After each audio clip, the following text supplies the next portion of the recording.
Order in the court. The date is March 25th, 1807. It was on this date that the British Parliament passed one of the most important pieces of legislation in the history of the English-speaking world. That piece of legislation was known as the Slave Trade Act.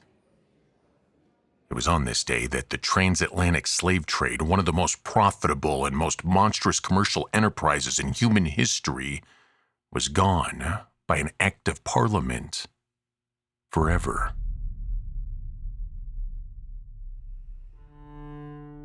Now, every great bill has a story behind it. There's always the politicians who championed it, or the activists who marched for it, or the abolitionists who dedicated their lives to it. But this bill, this specific bill, had something that most landmark legislation doesn't have. It had a forerunner, an advocate, someone whose testimony before Parliament was so powerful, so specific, so impossible to dismiss that it actually changed the direction of the entire campaign. And here's what made that testimony extraordinary. The man who gave it wasn't an abolitionist who had studied the trade from the outside. He wasn't a politician arguing from principle. He wasn't even an activist who had read the reports and seen the numbers. This particular man had been inside the trade. He had captained the ships, he had overseen the crossings, he had made the calculations, how many human beings could fit in a hold, how little food and water could keep them alive long enough to be sold on the other side of the ocean. He knew what the trade was because he had done it. And when he stood before Parliament at 82 years old, his eyesight nearly gone, and he had described what he had witnessed and participated in, the room went silent. Because this was not an accusation. This wasn't activism. This was a confession. If you've been tuning into Dark Margin since the beginning, you know what this channel's about. It's about revenge and the obsession for revenge. You know that that obsession, more often than not, destroys the very person seeking it. And that's what separates today's episode from the previous 9 episodes. Today, we're talking about a man whose obsession was directed at himself, and what he had done and what he had been, at the accounting he owed to history and to God and to every human being he had treated as cargo. And what he did with that obsession over decades at enormous personal costs in full public view. Well, it changed the world. His name was John Newton.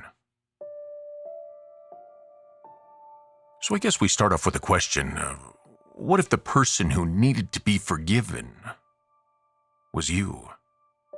Not a fictional character like we've done in the past, and not someone from another century whose choices you can examine safely from a distance, but you. That is the question John Newton spent the second half of his life trying to answer. And, like I said earlier, the answer he arrived at changed the world. And I know I say this every time, but before we start, this episode is going to be different. We always take the previous episodes and then push the boundary a little further, and that's how we introduce the newest episode, so we want to keep that tradition alive. We've spent 9 episodes on this channel asking the same question in different ways. What does a person do when they're genuinely wronged? And in studying these, we've seen 9 different answers. We've seen revenge that satisfies, we've seen revenge that destroys, revenge that traps, revenge that cycles, revenge that becomes evil. We once saw in episode 6 revenge that was never really revenge, it was just something dark. We saw revenge that becomes a religion. We've seen revenge that becomes a prison. And in the last episode, we saw revenge that dissolves and becomes forgiveness. It was a choice that broke the cycle entirely. Today, the question changes. Not what do you do when someone wrongs you, but what do you do when you're the one who did the wronging? Out of the 10 episodes, we've always asked the listener to identify with the person who was wounded. But this episode, we're going to identify with the person who caused the wound. And that will lead us to the most uncomfortable seat in the house. And as I said in the opening, this episode's about John Newton. He was born in London in 1725 and passed away in 1807. He was a slave trader, a ship captain, an abolitionist, and an Anglican minister. And on top of that, he wrote one of the most recognized songs in the English language. But before we get into the song, we want to sit through what he was before the song, because this particular song, and you will know it by the end of the episode, it doesn't mean anything if we don't understand John Newton first. Like I said just a moment ago, John Newton's born in London in 1725. His mother, she's a devout woman. She's deeply religious, but unfortunately for John, she passes away when he's 6 years old. And with her death, the hope in the message that she leaves him goes underground. John's father, he's a sea captain. He's stern, he's practical. He's a man of the ocean rather than of faith. Newton goes to sea at 11 years old, and he receives almost no formal education in his life. He's rough, he's undisciplined. And just to recap, his mother and father are at opposite ends of the faith spectrum, and John recognizes that, and he writes in his autobiography, Out of the Depths, he describes as he grew up, he hardened his heart against the faith that his mother had and fell in love with the life of a sailor. But there's also something else in his youth. He falls in love when he's 14 years old. The girl's name's Mary Catlett. He calls her Polly. Polly becomes the fixed point of his life, the thing he orients everything else around for decades. And then Newton drifts away. He goes from ship to ship, from port to port. He gets in trouble with the Navy. He's flogged for desertion. And then he ends up on a slave ship. He works for a slave trader on the coast of West Africa. At one point, he's so destitute and ill-treated himself that he's described as living in conditions barely better than the enslaved people around him. Now, this is where we have to stop for a second, because in stories like this, it's very easy and often common to use Newton's own difficult early years as an explanation for what he becomes. But we can't do that in this story. Millions of people have difficult childhoods. Millions of people grow up without mothers, without education, without moral guidance. Most of those don't grow up to become captains of slave ships. Newton's choices are his own. His circumstances provide context, but they don't provide excuse. And Newton himself, in his later writings, is the first to say so. Let's take a moment and understand John Newton's occupation. The transatlantic slave trade in the 18th century operated on a triangle. Ships left Britain carrying manufactured goods, either cloth, weapons, metal. Then they sailed to the west coast of Africa. They traded those goods for human beings. There were people captured in raids, sold by local traders, torn from their families, their communities, their entire world. Those human beings were then loaded into the ship. And here's where I need you to really hear this, because they were loaded lying down, chained in rows, in a space so confined that they couldn't sit up, couldn't turn over, they could barely breathe. There were men, women, children packed into the hold of a ship like cargo, which is exactly what they were classified as, cargo. The coast from West Africa to the Americas, the Middle Passage, took anywhere from 6 weeks to 3 months depending on weather. And during that crossing, people died. They died from disease, from dehydration, from despair. They died from the physical impossibility of surviving those conditions for that long. Historians estimate that between 10 and 15% of the people loaded onto the slave ships during that time died during the crossing. 10 to 15%. On a ship carrying 300 people, that's 30 to 45 human beings dying in the hold. And instead of having a proper burial, their bodies were just thrown overboard into the Atlantic. And this was the type of ship that John Newton captained. Newton was responsible for the conditions of the crossing. He was responsible for the loading of human beings into the hold. Actually, he was responsible for the arithmetic of survival. How many people could you actually pack in, and how little food and water could you use to sustain them? This would maximize the number who arrived alive and with minimal costs because, well, in the end, it maximized profits for those who could be sold. He did this multiple times, and he was actually perfect at it. He wrote letters home to Polly during these voyages that described the weather, his health, his longing for her. He never mentioned the human beings in the hold below him. And it's that absence, the capacity to write loving letters home while overseeing something monstrous below deck, that absence is the psychological portrait of a man who hasn't yet understood what he is. But trust me, the understanding's coming. Let's skip ahead. He's 22 years old. It's March 1748. He's sailing from Brazil back to Britain on a ship called the Greyhound. And in the early hours of March 10th, out of nowhere, a storm hits. It's not an ordinary storm. It's the kind of storm that makes experienced sailors understand very quickly that they're probably not going to survive it. As a sailor, this is the ship that has costed the lives of your friends, your family, everyone you know that's died at sea is because of a storm like this, and you're about to go through it. The Greyhound, in the middle of the storm, is taking on enormous amounts of water. Cargo's breaking loose. Men are being swept overboard. The pumps can't keep pace with the water coming in. Newton later writes that he went to the captain and told him, "If this won't do, the Lord have mercy on us." And then he stopped because those words, "the Lord have mercy on us," sounded strange coming out of his mouth. You have to realize he hadn't prayed in years. He hadn't thought about God in any serious way since his mother died and took her faith with her. He was not, by any account, including his own, a man who had any right to call on mercy. But the storm was real and the ship was sinking. And something in Newton, something his mother had planted when he was 6 years old that had been lying underground for 16 years, reached for the only thing left. So he goes down below, he takes the wheel, and he lashed himself to it so that the storm couldn't take him overboard.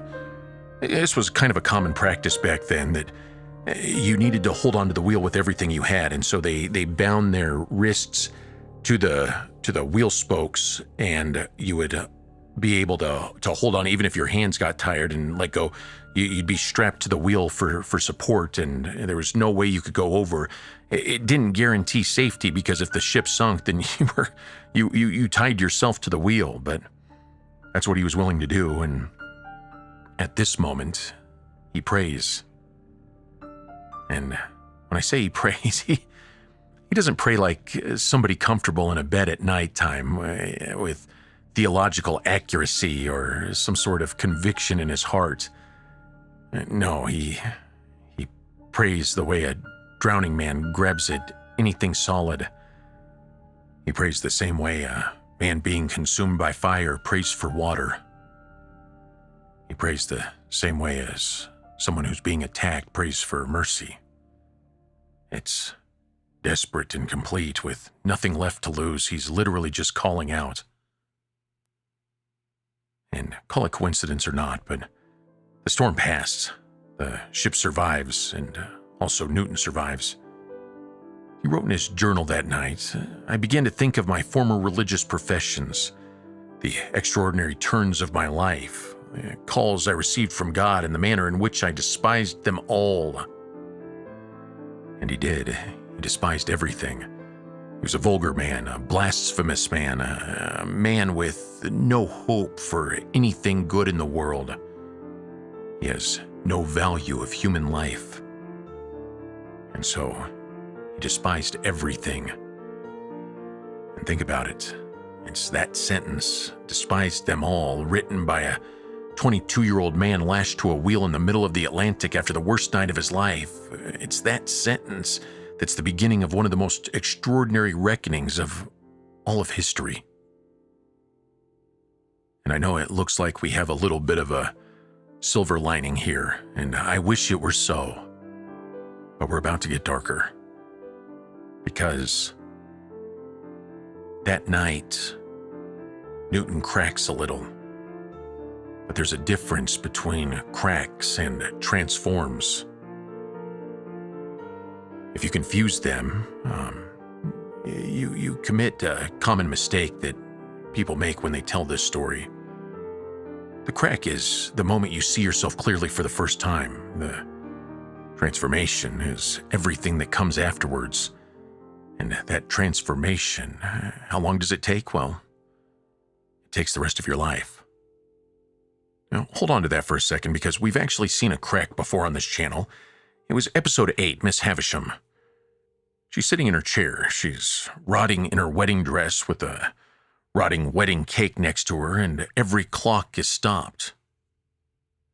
Pip, a grown man at this time, stands in front of her and describes clearly, specifically, and without cruelty, what she built and who it hurt and what it cost.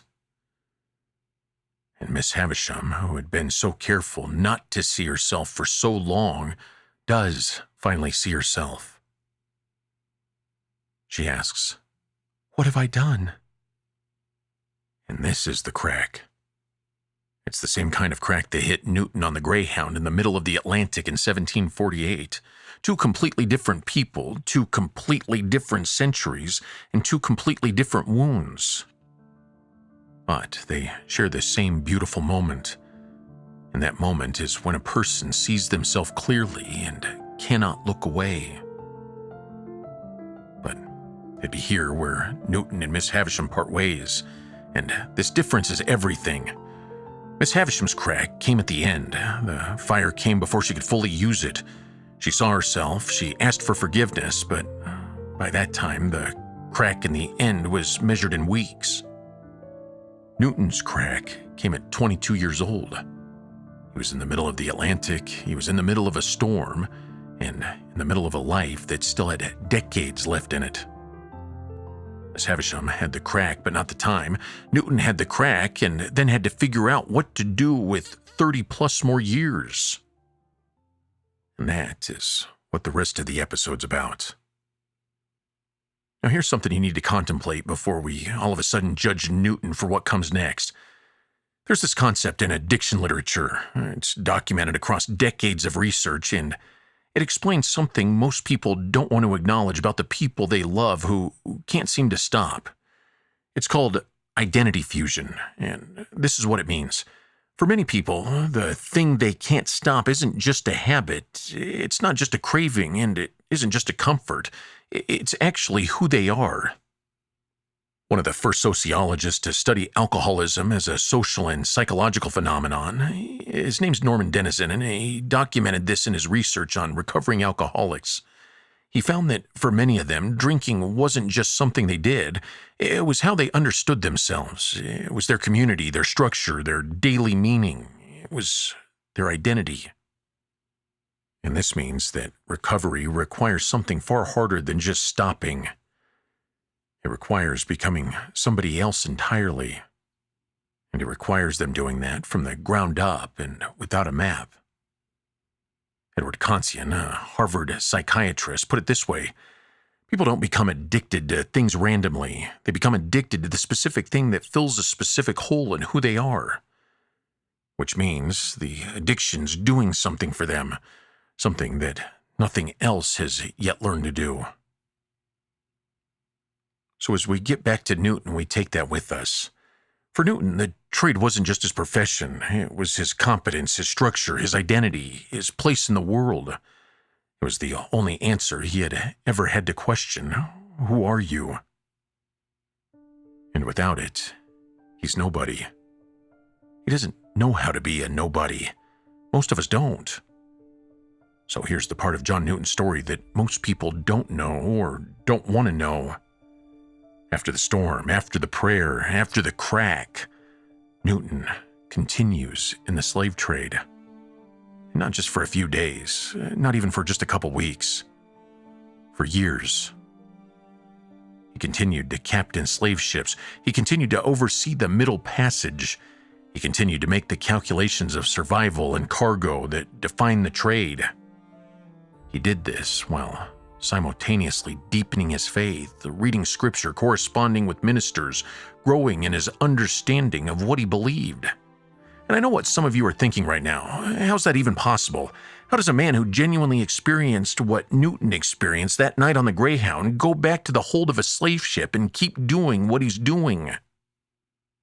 And the honest answer is, it's the same way any of us continue doing things we know were wrong after we've begun to understand that they're wrong. It comes slowly and imperfectly, with the weight of economics and habit and social acceptance and 100 rationalizations pressing against the part of us that knows better. Newton later wrote that during this period he hadn't fully connected what his faith was telling him to what his hands were doing. That the moral reality of the trade hadn't yet fully arrived in the same room as the spiritual reality of his conversion. And we all have that room. We all have a place where what we know to be true and what we actually do haven't yet met each other, where the belief and the behavior exist in separate compartments, and we manage the distance between them by not looking directly at it. Newton managed that distance for years. And then, and you can call this an act of God, in 1754 he has a stroke. He recovers, but the stroke ends his sea career, and he's finally forced onto land. The stroke takes away his profession, but understand what that means for a man whose entire identity is fused with what he does. Mark Griffith's leading research in behavioral addiction identifies salience as the primary marker of addiction, the degree to which a behavior dominates a person's thinking, feeling, and identity. For Newton, the trade was total salience. It was all he knew how to be. Then we have Anne Grable's neuroscience research at MIT, and that shows us that deeply ingrained behavioral patterns become encoded below conscious awareness. They don't just feel comfortable, they feel like the self. Disrupting them doesn't just feel uncomfortable, it feels like disillusion. So the stroke doesn't just take away Newton's job, it takes away his answer to the question of who he is. And it forces him, for the first time in his adult life, to find a different one. It's not a small thing. It's one of the hardest things a human being can face. And on land, without the trade to return to, without the ship to board, without the next voyage to prepare for, Newton has nothing to do but think. And thinking, for John Newton, is where the real cost begins. So after the stroke, Newton becomes a tide surveyor in Liverpool.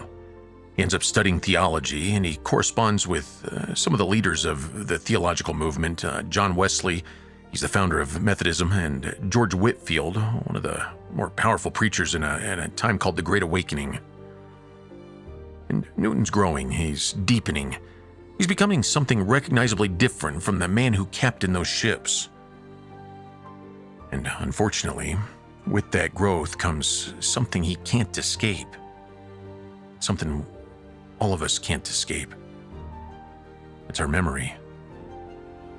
So, take a moment and think about something maybe in your own life.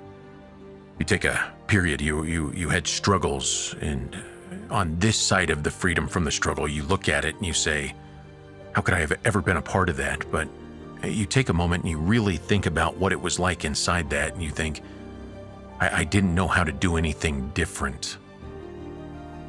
And that's kind of where John Newton's at. The hold of the ship isn't an abstraction when you've stood in it. The faces of the people loaded into it aren't statistics when you've looked at each individual face. The weight of what you've done doesn't become lighter as you understand more clearly what it was. It actually becomes heavier. And Newton takes that weight full force and carries it for the rest of his life. Newton is ordained as an Anglican minister in 1764. He serves a church in Olney. It's in Buckinghamshire. He's by all accounts a remarkable pastor. He's warm, accessible, the kind of minister who visits the sick and knows his congregation by name and preaches with the particular authority of a man who has no illusions about his own capacity for darkness. Because he knows exactly what he's capable of. He's done it, and he has the receipts to prove it. In Olney, he befriends a poet named William Cowper. Together they write a collection of hymns, the Olney Hymns, published in 1779. And one of those hymns, and we'll get into it a little later, is by Newton himself. And before we get into it, of course, I want to tell you something about why Newton writes it. Because the hymn's not written as a celebration. It's not written as a testimony of arrival. It's written solely as a confession.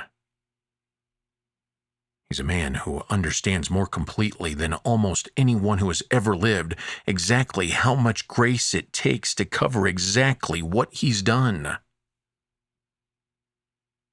And in that sort of reflection, he writes the words, "Amazing grace, how sweet the sound that saved a wretch like me." A wretch. Newton chose that word specifically.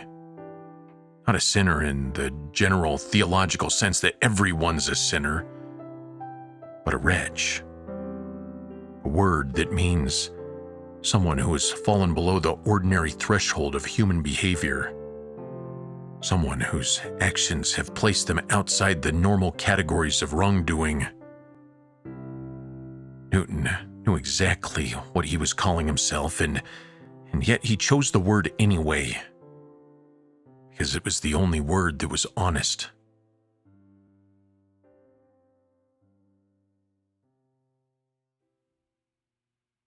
Now we get to the 1780s.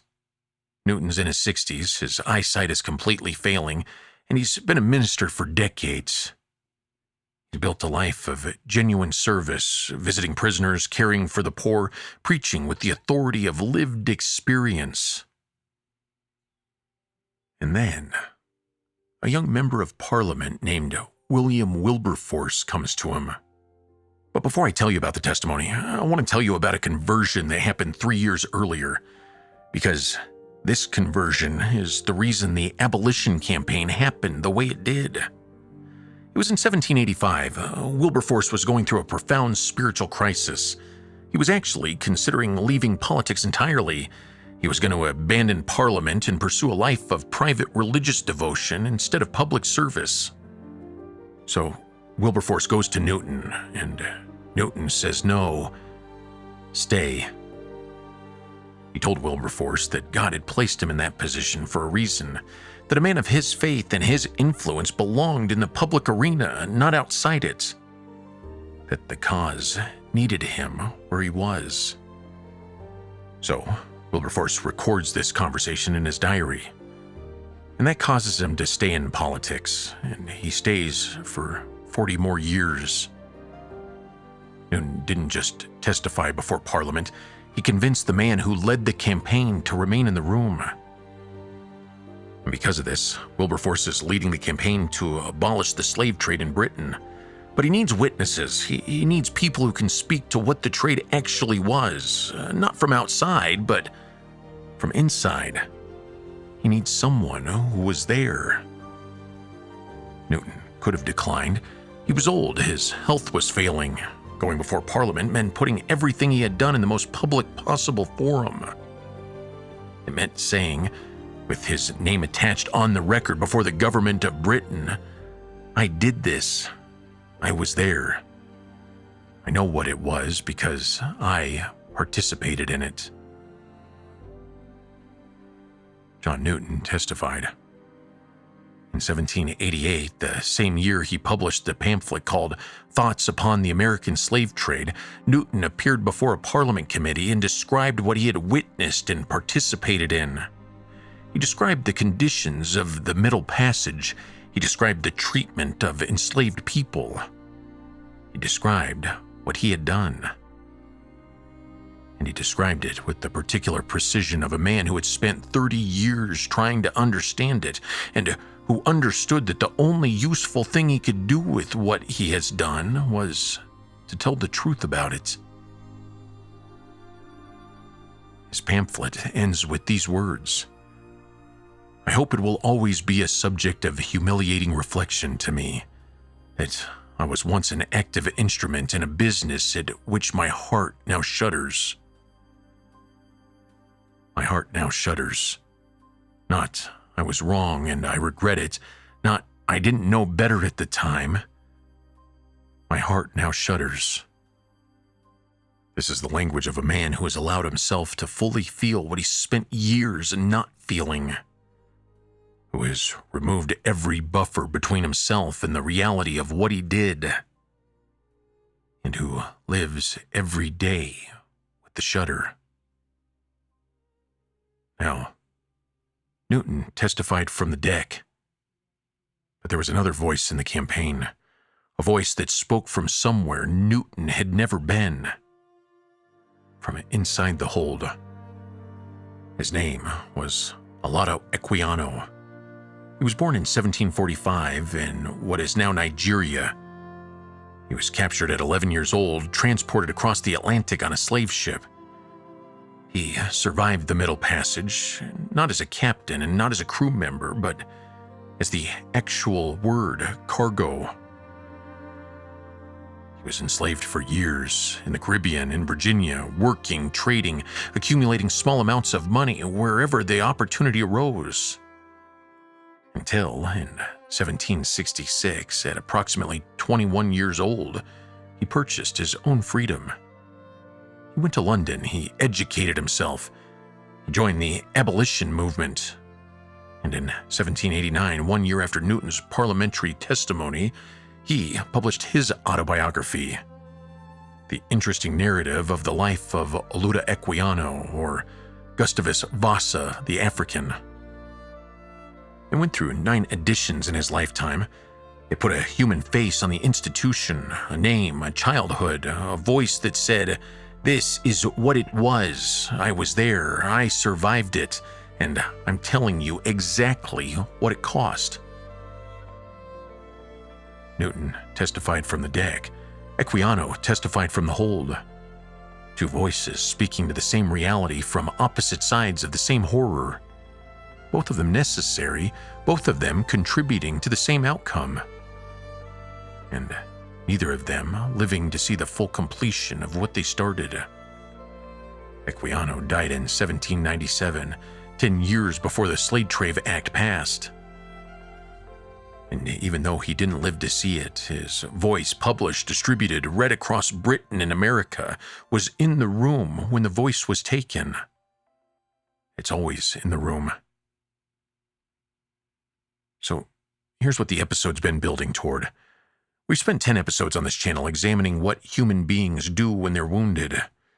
And in the 9th episode, we found someone who chose differently. It was Nelson Mandela. If you haven't listened to the episode, please go back and listen to it. In fact, if you haven't listened to the episodes from the beginning, I suggest you do that. Going from the beginning, we build a psychological framework around the subject of revenge and obsession of revenge. And like I said, if you haven't listened to him, please go back to listen to him, but we'll get back to Nelson Mandela. Nelson was wronged more completely than any person we had examined, but instead of revenge, he chose forgiveness. And he walks out of the prison gate and he leaves his bitterness behind. And now we come to the other side of that equation. Because forgiveness requires 2 things. It requires someone willing to forgive and someone willing to be forgiven. And being willing to be forgiven, it's its own specific and extraordinary difficult thing. In fact, here's what the psychological research tells us about guilt and moral injury. It comes from Dr. Jonathan Shea. He's a psychiatrist who worked extensively with Vietnam veterans. He developed the concept of moral injury. It's the damage done to a person's conscience when they participate in or witness actions that violate their own deeply held moral beliefs. Now, moral injury is different from trauma. Trauma is what happens when something terrible happens to you. Moral injury is what happens when you are the one who does something terrible. The symptoms are similar: intrusive memories, hypervigilance, difficulty functioning. But the mechanism is different, and critically, the treatment is different. Because trauma can be processed through understanding that what happened wasn't your fault. Moral injury can't be processed that way, because it was your fault. The research on moral injury from Shea from Brett Litz at Boston University suggests that the path through moral injury requires three things. First, acknowledgement, not minimization, not contextualization, not explanation, plain, specific, undefended acknowledgement of what was done. Second comes accountability, some form of action that demonstrates the acknowledgement is real, not punishment necessarily, but responsibility taken in the way that is visible and costly. And third, restitution, doing something that contributes, however inadequately, to repairing what was broken. Now think about Newton's life through that framework. Acknowledgement, he published thoughts upon the African slave trade. He named what he had done specifically and publicly. He didn't hide behind the normalcy of the trade or the culture of his time or the fact that everyone around him was doing the same thing. He said, "I did this, and it was wrong, and my heart shudders." Then you have accountability. He testified before Parliament at 82 years old with failing eyesight, putting his name and his history on the official record of the British government. This isn't a small thing. This is an old man standing up at the most powerful room in the country and saying, "I was there, ask me what I know." And now comes restitution. He supported Wilberforce. He convinced Wilberforce to stay in Parliament in 1785. He used his testimony, his pamphlet, his voice, and his credibility as a minister to contribute to the campaign that eventually abolished the slave trade. The research framework fits. But I want to say something about Newton that goes beyond the research, because Newton's path through what he did wasn't primarily psychological. Some people would call it spiritual.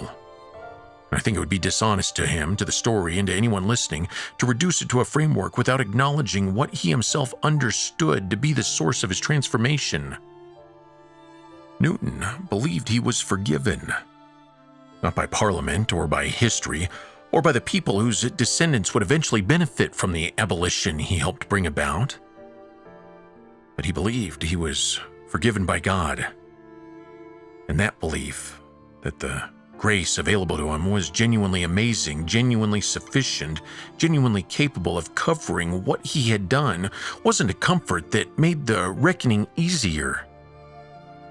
It was the thing that made the reckoning possible at all. Because here's the paradox at the center of genuine moral reckoning. You cannot fully face what you've done if you believe the facing will destroy you. You can only look directly at the worst of yourself if you believe there's something on the other side of that looking. Newton looked directly at what he had done because he believed the grace was real. And he spent the rest of his life proving that it was. Not by feeling better about himself, but by doing better. That's the difference between cheap grace and the kind of grace Newton wrote about. Cheap grace says that I'm forgiven, therefore I can move on. This was a concept. It was derived by a famous theologian named Dietrich Bonhoeffer. He died in Flossenburg, Germany in, I think, 1945 for trying to overthrow and assassinate Hitler during the Second World War. He says that Cheap grace is something like, I'm forgiven, therefore I can move on. And Dietrich talks about that it's the most dangerous type of theology derived. It has no substance behind it. It's selling your soul for a bit of porridge, is how he goes on to explain it. But that's not the kind of grace that Newton received. The kind Newton received says, I'm forgiven, therefore I'm responsible. And responsibility, lived out over decades at personal cost in public, is exactly what amazing grace actually is. It's not a feeling, it's a life. There's a movie out with these three characters, John Newton, William Wilberforce, and Equiano. It's called Amazing Grace. It's got an all-star cast. It's got Ewan Griffith. It's got Albert Finney. There's a couple other, Benedict Cumberbatch, Rufus Sewell. And that's just to name a couple of them. And if there's more that I've forgotten, I apologize. But it was a great movie. And one of the more powerful parts in that movie was when John Newton is handing William Wilberforce some documents to take before Congress. He says, although my memory's fading, I remember two things quite clearly, that I'm a great sinner and that Christ is a great Savior. And it was those two things that got him through life. It wasn't his accomplishments as a minister, not his contribution to the abolition of the slave trade.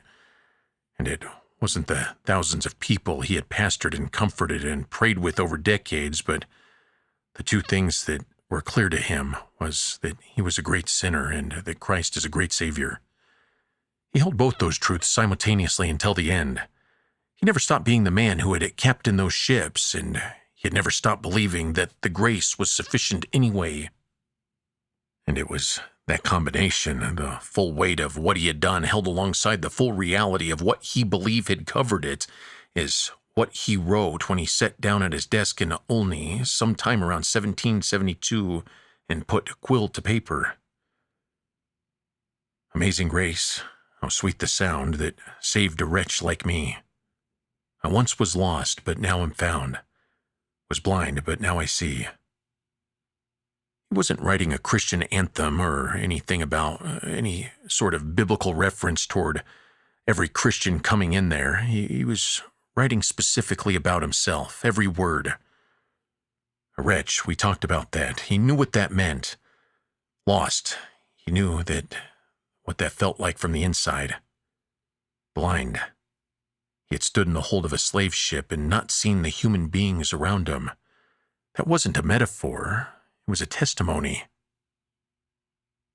But he says, now I see. The hymn is not a celebration of arrival. It's the ongoing confession of a man who saw clearly, painfully, without flinching, exactly who he had been. And still chose to spend the rest of his life being something different. Now, John Newton died on December 21st, 1807, but before he died, he got to see something. He got to see what life can bring to pass when a person's devoted to a righteous cause.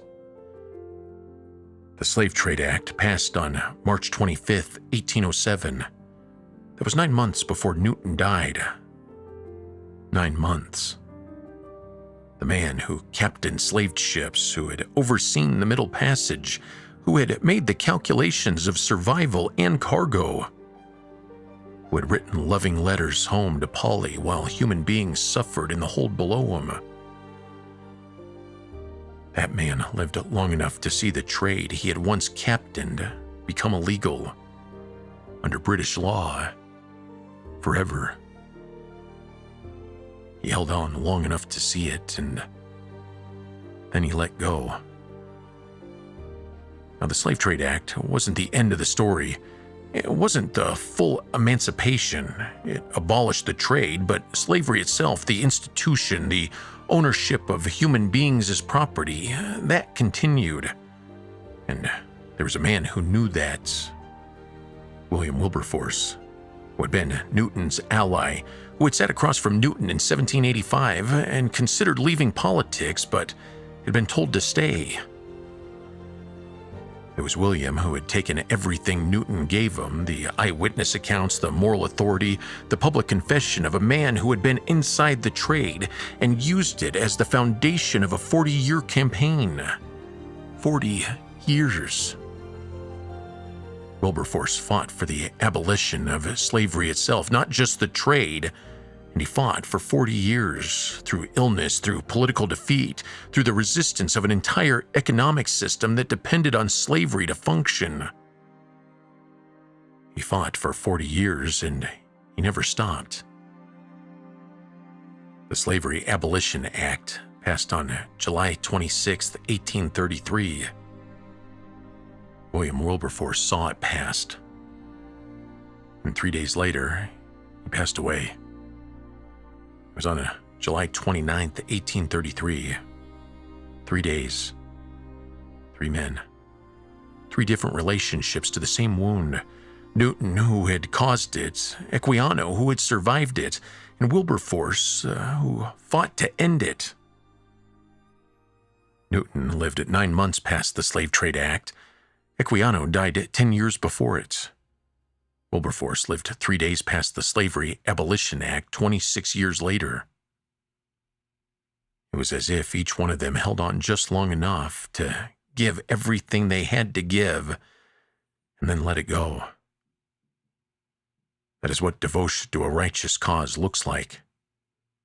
It's rarely one person, and it's rarely one lifetime.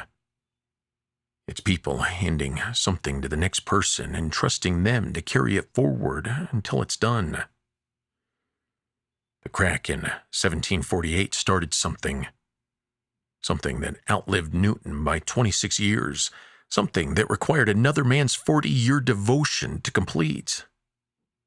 Something that changed the world in a way that John Newton, lashed to a wheel in the middle of a storm at 22 years old, could not have imagined.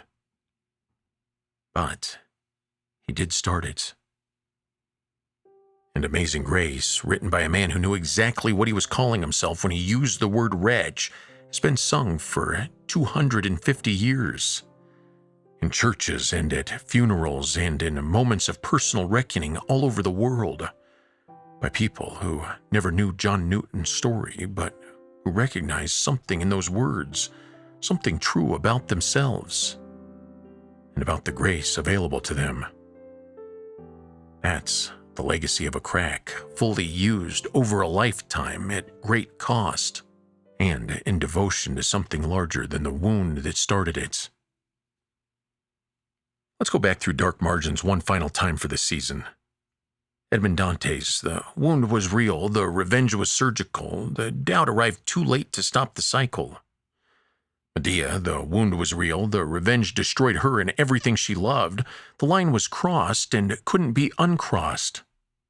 Amy Doone, the wound was real, the revenge was cold and total, the trap closed around her permanently. The House of Atreus, the wound cycled through generations until a goddess intervened. Atreus, the wound became evil, the sun turned away, the damage echoed for centuries. Emily Grierson, the wound shaped her before she could choose, and she never fully understood what she had become. Ahab, the wound became a religion, the crew paid the price, and the whale swam away. Miss Havisham, the wound became a prison, the clock stopped, the crack came almost too late. And then last week, Nelson Mandela, the wound was the largest we had examined, the choice was the hardest available, and the gate was not the prison. And then we come to John Newton, who was the first person in 10 episodes of Dark Margins who was not the wounded. He was the one who did the wounding, who stood in the hold of a ship and didn't see the human beings around him, but then spent the rest of his life learning to see. And here is what his story adds to everything we've covered. The cycle of harm doesn't only run through the wounded, it runs through the ones who caused the harm as well. Every person we've covered who chose revenge chose it because someone had done something to them. That someone was a John Newton, That someone went home and wrote letters and slept and ate and lived their life while the damage they caused continued in the people around them. And John Newton's story asked the question that makes the cycle complete. What happens when the John Newton wakes up?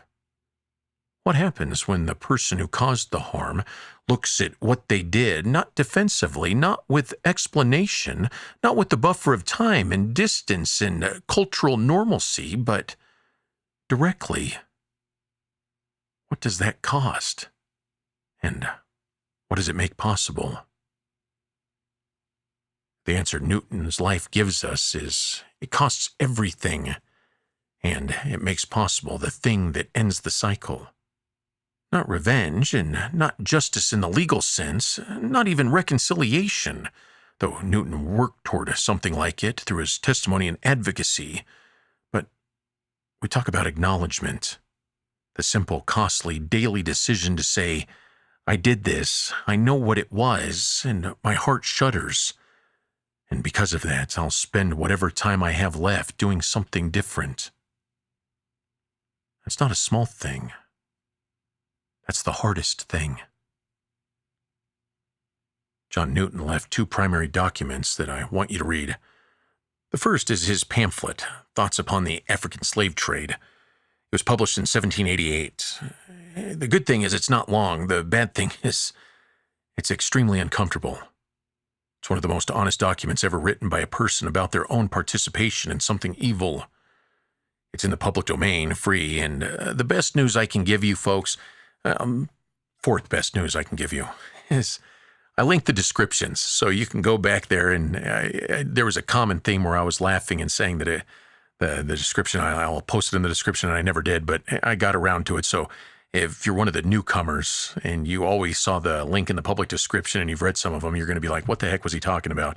Well, it was an ongoing joke that I'll link it in the description, and then I never got around to it. But they're finally in the description. Take your time. You can read through these. But this one, like I said, it's uncomfortable. The second I want you to read is his autobiography, Out of the Depths. It was written toward the end of his life. It's Newton telling his own story in his own words, without defense or decoration.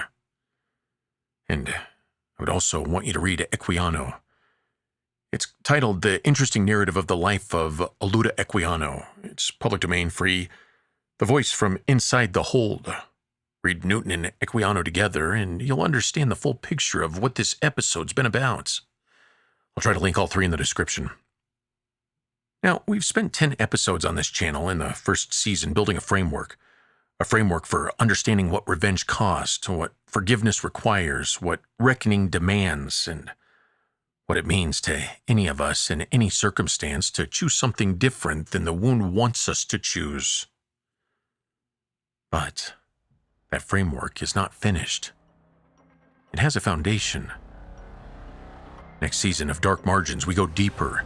More stories, more psychology, more of the research that grounds everything we examine, and more of the questions that don't have clean answers but deserve to be asked anyways. If this series has meant something to you, subscribe, share it with someone who needs it, leave a comment telling me which episodes landed hardest and why. Because Dark Margins isn't just a podcast about literature and psychology, it's a conversation about what it means to be human. And that conversation is just getting started. I'm Bobby Garrison. This is Dark Margins. I'll see you in the next season, the next episode, the next chapter.